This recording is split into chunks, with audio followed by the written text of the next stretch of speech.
if you are very experienced and even consider yourself a great wrestler, but you feel like you're stuck, you need to engage in more micro training.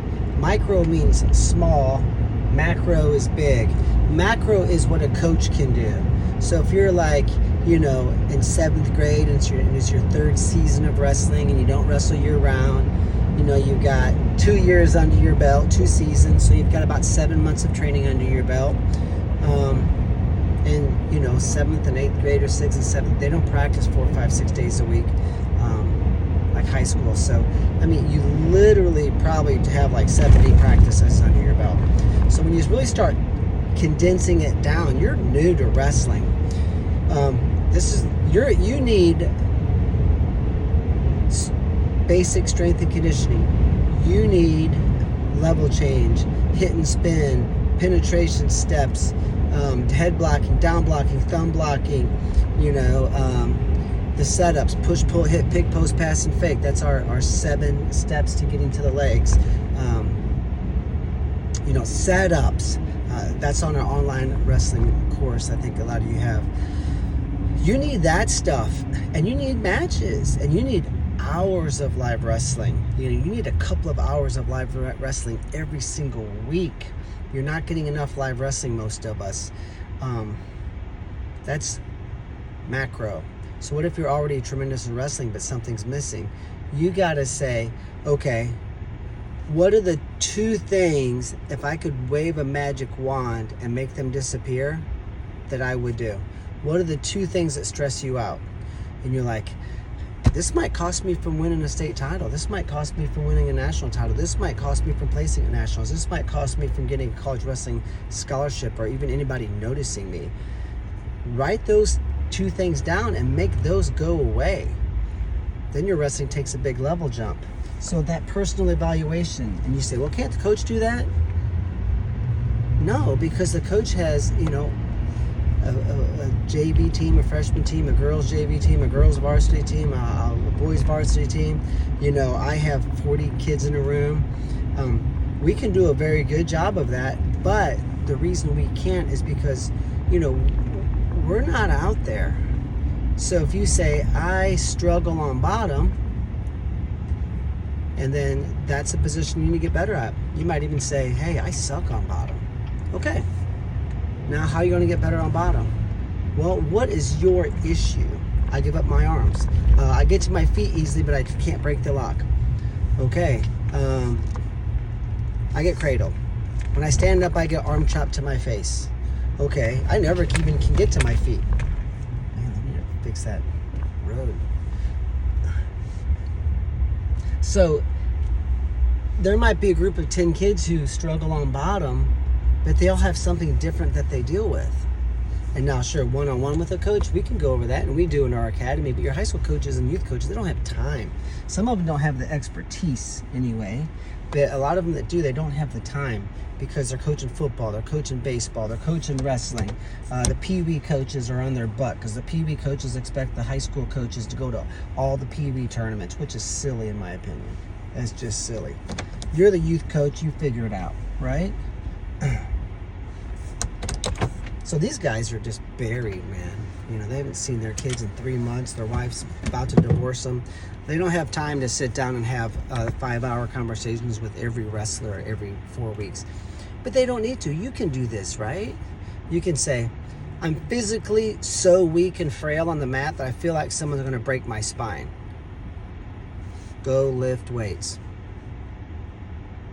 Well, I saw your dad lifts weights in the garage. You have weights in the basement.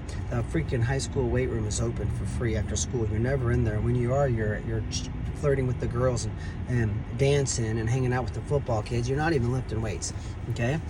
So, fix that. You have to fix these issues. So, that is micro, but it gets a little bit more in detail. So, let's think about this. I suck on bottom. Okay, let's go deeper. I get to my feet, but I can't break the lock. Okay, that's even better. What are they doing? Okay, so they're getting my wrist. Okay, so how are they getting your wrist? And you can write this stuff down. You just deduce it down and reverse engineer. They get my wrist before I get to my feet. Okay, how do they do that? Well, when I go to hand control, they grab my wrist. Well, you're not supposed to go to hand control. Remember? We don't get hand control. Hand control on bottom is stupid unless you block them out inside.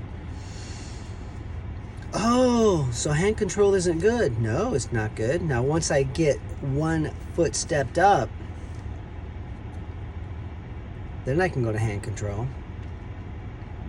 So sometimes you're giving your opponent your wrist. And see, this is really just personal evaluation and kind of micro training, micro management of your career, micro management of the things that you struggle with in wrestling and fixing those. Pen and paper. That's the most important tool a wrestler can have. And I think you should use that and do some personal evaluation. And then you come to the coach with this. And if you do get as far as you can, and then your coach says, well, no, you can get hand control on bottom, but you're getting it too early. You want to remember, we stand up like a rocket. We don't stand out like an airplane taking off, which is what 99.9% of you do. That's the reason you don't get to your feet. But you're getting hand control before you're even coming up like a rocket. Once I'm coming up like a rocket and I step my trail leg up, whether it's my left, one of my feet has a step up, inside leg, outside leg, stand up. You can use both. Once I stomp the mat, then I go to hand control. But I also block inside. We also don't grab the wrist, we grab the fingers, right? If you grab my wrist, I can still lock my hands. And plus, when I have a knee on the mat, you can't lock your hands. So I always like to get hand control halfway up while one knee is still on the mat. All right, so this is somewhat basic wrestling, but it probably sounds complicated and very scientific to a lot of you because you really just haven't been exposed to high-level coaching, possibly. And some of you coaches could probably use a little study time as well. But so see, now your coach can take your notes that you've done 90% of the work on and further dig deeper, and that's how the coach can help. You come to us with a plan, and then we can sort of like iron this stuff out. And then you say, okay, I'm going to hit 350 repetitions of this in 2 days. And this guy says, well, I'm not going to do it at all. This guy says, I'm going to try it 5 times and then give up. I'm going to hit 350, but I'm going to do that over the course of 5 years. Okay, all of you 3 are just wasting your time. You might as well quit wrestling. This dude that's going to do 350 in 2 days, he's the one, she's the one, that's the one that's going to become a tremendous wrestler. So you have to attack the plan once you have the plan. So micro training is the key. Check us out, perlerwrestling.com. Everything you need is there. You can build a career at perlerwrestling.com. We got year-round programs for all of you guys, nationwide programs. We do everything but help you pass math class. Okay, so if 21 of our academy kids earned Division I scholarships in the past 18 months, and hundreds of campers have earned scholarships. So, we're probably the best. We're probably all you need, perlerwrestling.com. Good luck.